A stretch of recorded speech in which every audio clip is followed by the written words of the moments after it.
It's Two on the Aisle with me, Charles Gross, and Leslie Hoban Blake. Tonight, we review shows that have closed, Forbidden Broadway Comes Out Swinging, and Much Ado About Nothing. Plus, an interview with Broadway advertising legend Peter LeDonne. Ladies and gentlemen, welcome to Two on the Aisle. Good evening, Leslie. Good evening, Charlie. It's been a long time. Yes, but we're back. We're back. I have a new knee, and we're back. And how is the new knee? The new knee is fabulous. I don't believe how good it is right now. Well, in between our last show, I was thinking, you know, they're bringing Rosie O'Donnell back to The View. And they need a conservative commentator who Rosie will get along with. And apparently, that is not as easy as it might sound. So, Rosie, I have decided to offer my services to you. And I will explain why. Number one, you know, we're both Jewish. I went to yeshiva. You played Golda on Broadway, so, you know, close enough. But more importantly, Rosie, what is the thing that you and I have in common? We both love show tunes.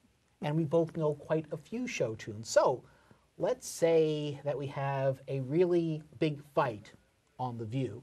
Well, we can just break into anything you can do, I can do better from Annie Get Your Gun. Or if we're feeling bitchy, we can do Bosom Buddies, you know, from Mame. Or if the show needs a new opening, we could team up with Whoopi Goldberg, and we could do Comedy Tonight from A Funny Thing Happened on the Way to the Forum. So think about it, Rosie, because it could be a lot of fun, and we could do talk about a lot of great issues and sing a lot of wonderful songs. Sing a lot of show tunes. I love it. All right, okay. Speaking Rosie, of... now pay attention. He's serious about this. Speaking of tunes, Forbidden Broadway, which spoofs Broadway tunes and has been doing so for 30 years, came out with a new edition. Forbidden Broadway Comes Out Swinging.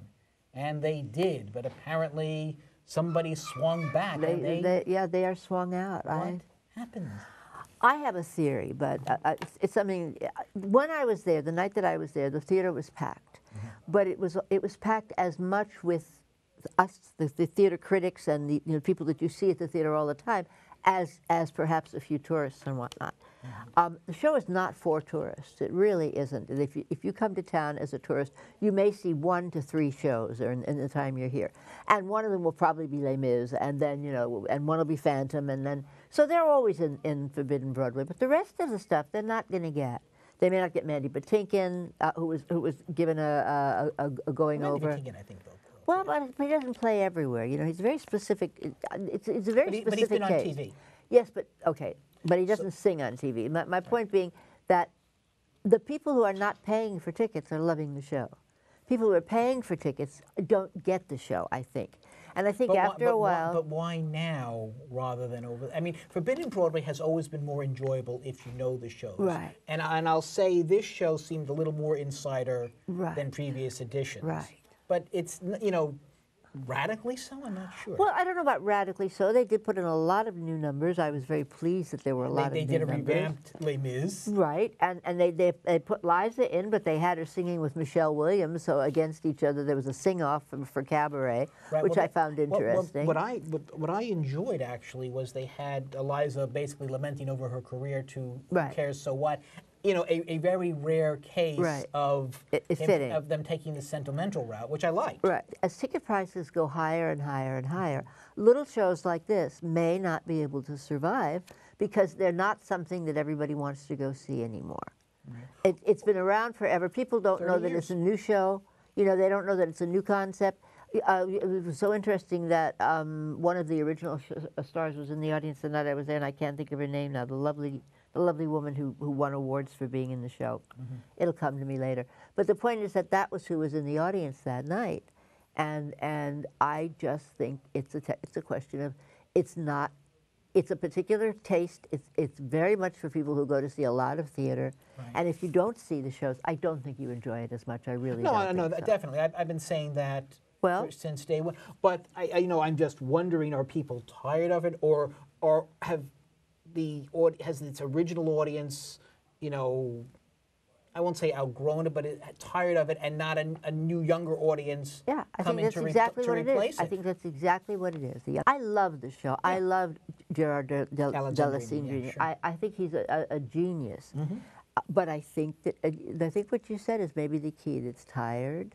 It's not that the show is tired necessarily. The concept is tired. It's the same thing over and over again. Yes. It's always new material. I don't know how he manages to come up with stuff. He new has written material. some brilliant, very clever. I mean, very clever lyrics. He's clever. an excellent theater critic. Yes. He really Yes, he is. He sees a lot in the show. Yes, he is, and he gives us his reviews. That's really what we're watching, and they're set to music, which something we can still think about, but I'm not sure whether we can pull it off or not. But you know, I just feel that I think it's a tired concept at this point. And I think you sort of said that in your. Yeah. And the young people who were in it were not tired at all. They were very eager. No, They it's had a lot of stuff going for them. Carter Calvert, Scott Richard Foster, Mia Gentili, and Marcus Stevens, and David Caldwell. It's still a fun show. Yeah. I didn't, you know, I enjoyed it. I don't think as much as I've enjoyed certain previous editions. So maybe that's part of it. You know, ironically, this was never supposed to last 30 years. I'm glad that it has. Right. And I hope at some point. I think the 25-year mark. I thought that's it. You know, and it's wonderful. Whatever the show was they had that year was really great. And I thought, what a great way to go out. And then the next year they had another one, and then the next year they had another one. So, is this the end of Forbidden Broadway? To be seen. It remains to be seen. What was seen and what closed because it was a specifically limited run was the first of this year's Shakespeare in the Park, Much Ado About Nothing. It will be followed by King Lear, which is about to open, starring John Lithgow. Much Ado was done very beautifully. They set it in Tuscany, and you absolutely wanted to touch those things on the stage. They had really flowers blooming, and you could feel the heat and the heat of the moment and the heat of the play. It's a romantic play. It has the lovers who are meant to be together but are not together, and they were played by the bickering couple. The bickering couple played by Lily Rabe and Hamish Linklater, who were the star love couple of the season because they actually are now a couple. They've been in so many of these plays. They even left one summer to do that play on Broadway with Alan Rickman, and then they came back and did Merchant of Venice. Right. Well, was he also? He was in Merchant of Venice. Right. She was fabulous in Merchant of Venice. He had a smaller role, but this time they have roles of equal dimension.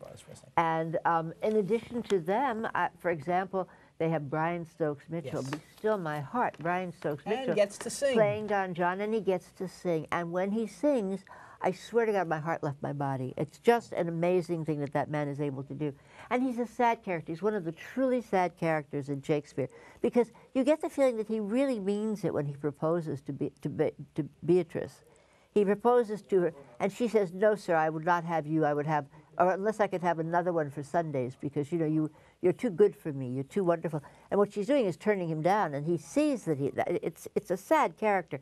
And you see him look away, I didn't get that. I enjoyed his performance. I enjoyed his singing. I did not get. The it's traditionally now the the Much Ado Over Nothing part is that a mischief maker basically frames a young woman in tricks her fiance into thinking that she's been unfaithful when indeed she hasn't. A famous Shakespearean trick of having someone else sleep with him.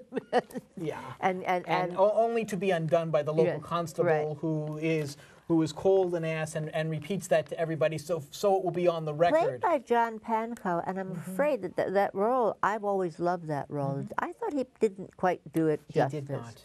I was disappointed in what he did with it. This production is good, not great. You consider who your leading actors are. Lily Rabe was so wonderful in The Merchant of Venice, and then you consider how well, you know, they did with last year's productions. Which were both fabulous. Well, and this just does not come up to it. It's a decent production.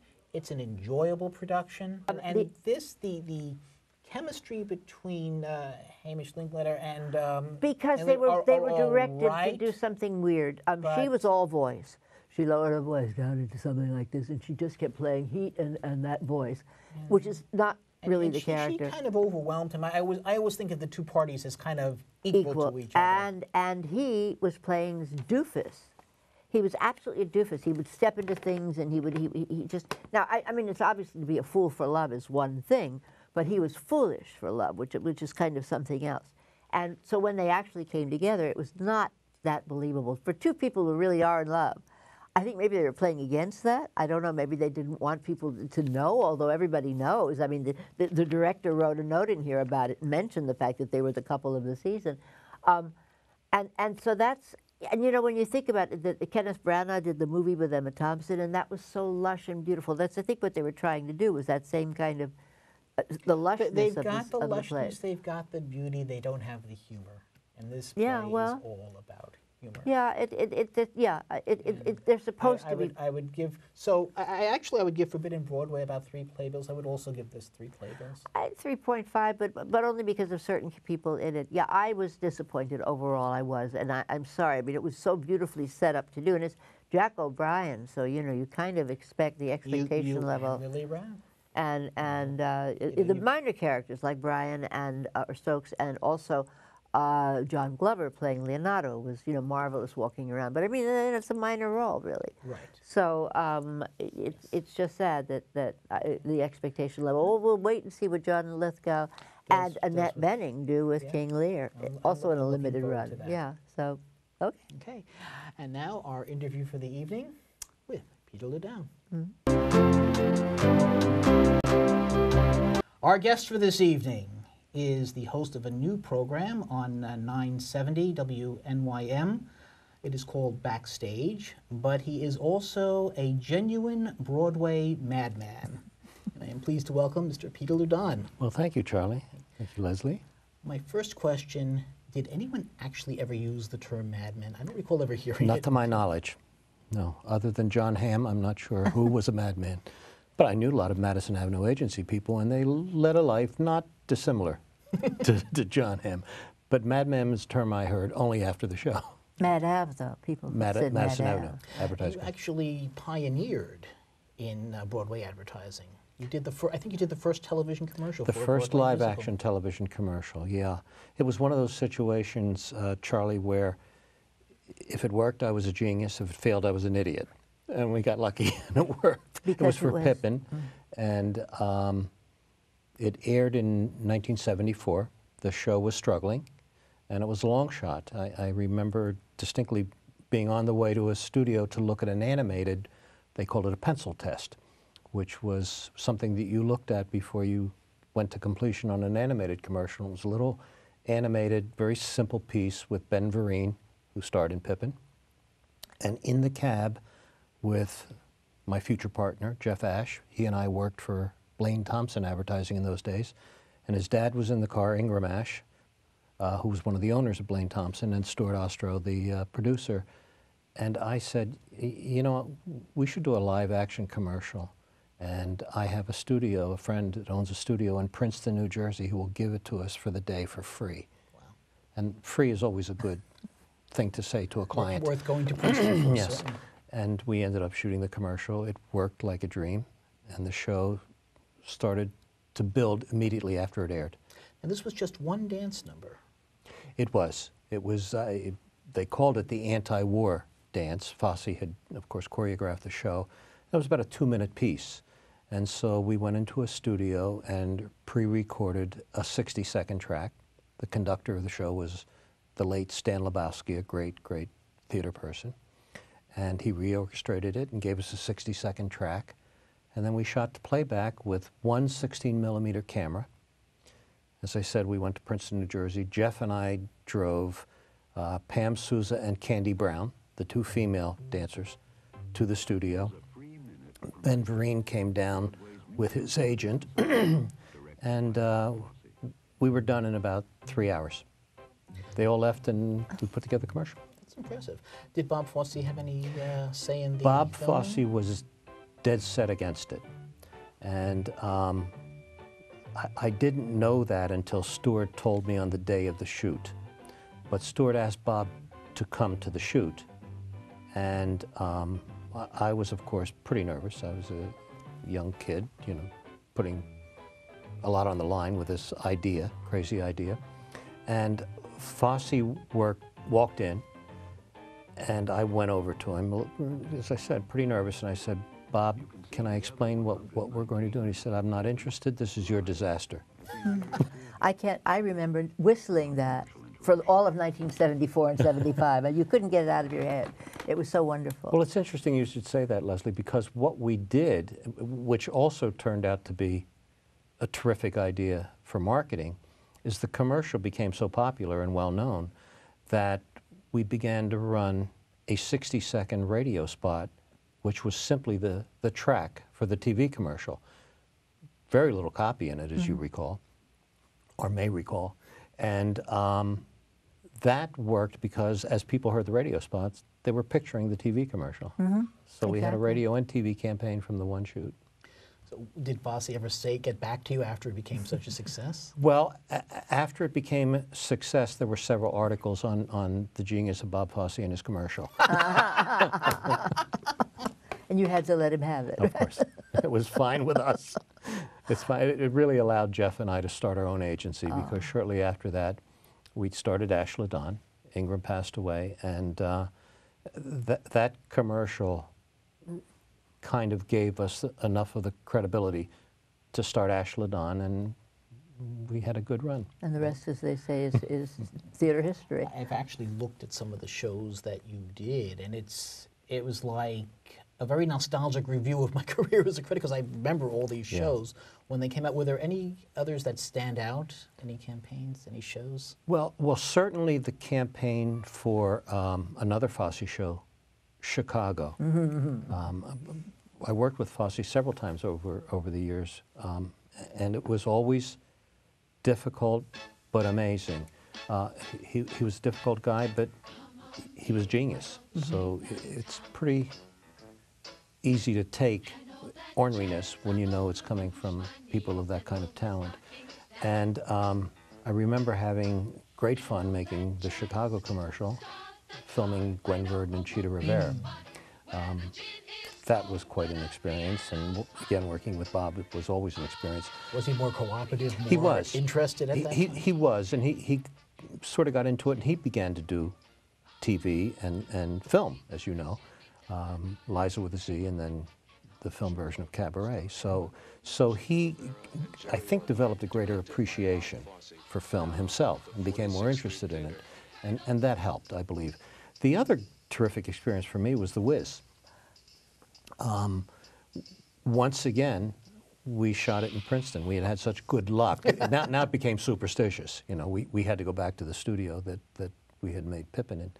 And I remember walking around the streets of Princeton with, I think it was Tiger Haynes, who was the Tin Man.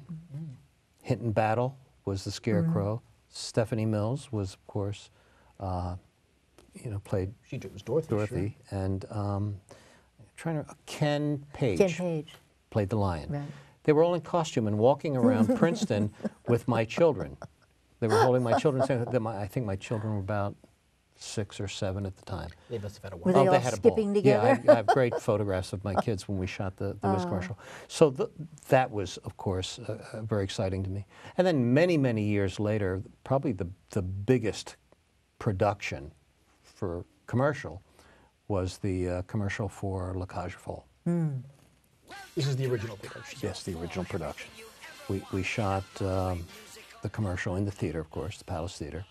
Huge cast on stage, big musical numbers, several of them, edited them together to make a montage piece.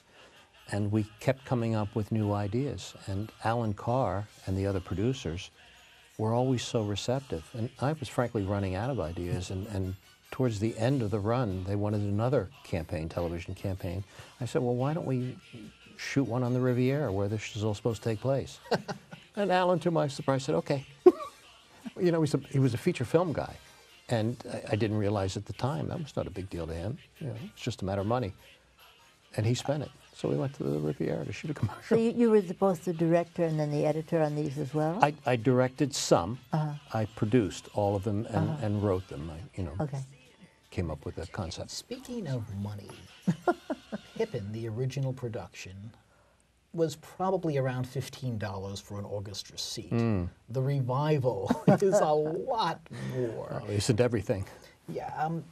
What changes have you noticed over the last 40 years? What changes in marketing the show? Well, let's talk about Pippin.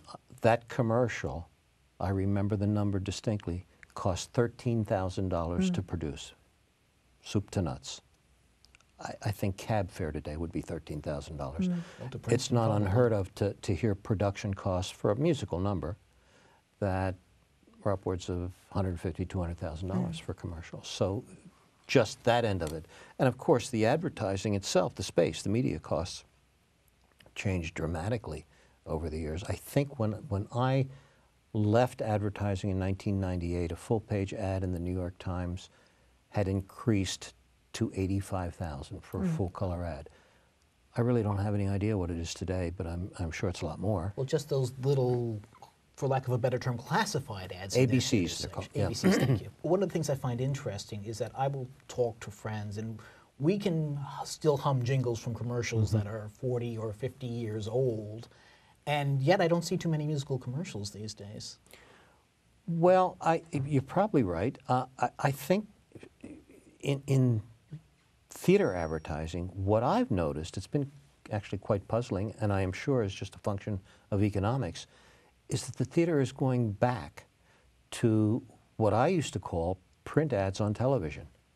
When I did the Pippin commercial, most of the commercials, and there were only very few of them, were an announcer reading the quotes with a poster on the screen, piece of art. And that's a print ad, really, it's a quote ad. And now you'll see more commercials for the theater with a graphic and quotes and an announcer telling us how wonderful the show was received. And that's really going a little backwards in terms of production value, but I certainly understand it. The costs have gone skyrocketing. The flip side, though, is because of intranets like Dailymotion and YouTube, you could see excerpts from a lot of these shows. One difference that I've noticed is that every show now films excerpts. Oh, sure. From it. When I started, the first time I filmed a show for Two on the Aisle, it was She Loves Me. That was about 22 years ago. The next morning, I got a frantic call from the press agent. Good Morning America is doing a segment. You have the only footage in existence. That would never happen today. Right now, you have a very exciting new project, which is your live broadcast, which is then a podcast on your website. It's not just a podcast. This is a radio. Well, it's a radio show. That's what I just said. It's a live radio show on Sundays from 12 to 1. It's Sunday, 12 to 1 on AM 970, The Answer. Right. And it's an exciting new venture for me. As you probably would guess, I spent an awful lot of time in studios making radio commercials. But this is a whole new world, and I'm now in awe of and have great respect for people like John Gambling and even Joe Piscopo, who is new to this world but has adapted to it beautifully. And the general manager of the station is a longtime friend, was the general manager of WOR in its great days, and is reshaping this into what I believe is a real New York station, with John Gambling on the air and Joe Piscopo doing the morning show. And he's given me the great gift of having a show with content that's all about live entertainment in New York and a focus on theater. Well, because I listened to a couple of them as podcasts. I didn't realize that they were on live on Sunday. And you had marvelous guests on, including one of your regulars, who's a friend of ours, Jamie DeRoy. Jamie's terrific. Jamie DeRoy is our nightlife correspondent.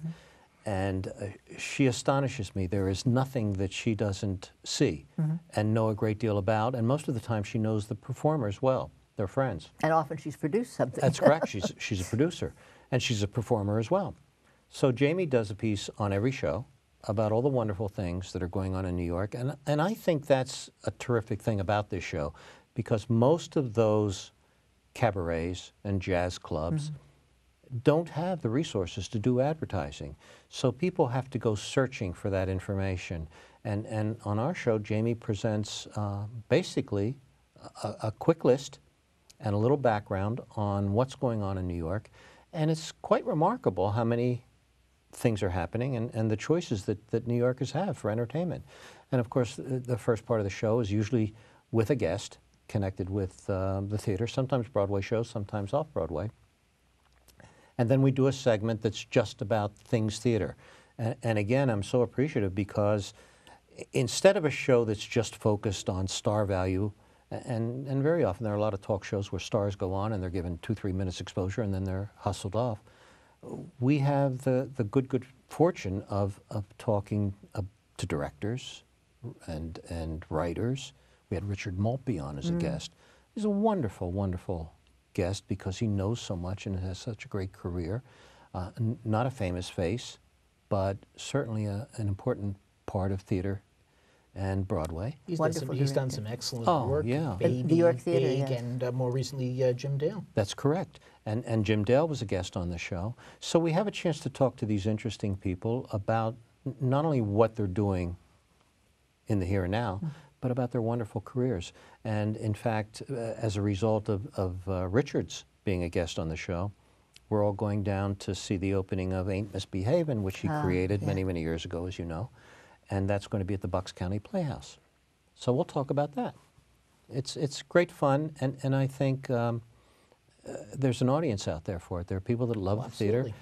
and there's less and less opportunity for them to get it all encapsulated, if you will. And you're following in some very good footsteps. I think there was Critic Circle with Jack O'Brien Sure. on WOR Yes, years ago. yes. There really aren't that many shows today. Yeah, yeah, and Jerry Crowley had said at the outset that he wants this station to be supportive of the theater. Obviously, the station is in the business of securing advertising, and Broadway is a big business, and they hopefully will advertise on the station as well. But the station is demonstrating in advance of all of that they are being supportive of the theater, and certainly giving me this opportunity is a wonderful gesture on their part. Well, Peter LeDonne, thank you very much. Thank you so much. Thank you so much for having me. I'm honored to be here. It's a great pleasure. Our pleasure. Thank you. And that's our show for the evening. And when you go to the theater, look for Leslie and me, us too. On the aisle. 1982 Tony Award winner Best Musical presents Anita Morris. I have to sit in this position because my costume has been censored from television. In fact, my whole number in 9 was censored from television. So if you want to see what I do, and I do it very well, they tell me, excuse me, you'll have to come to the 46th Street Theater to see the musical 9. I'll be waiting. For tickets, call Charge It.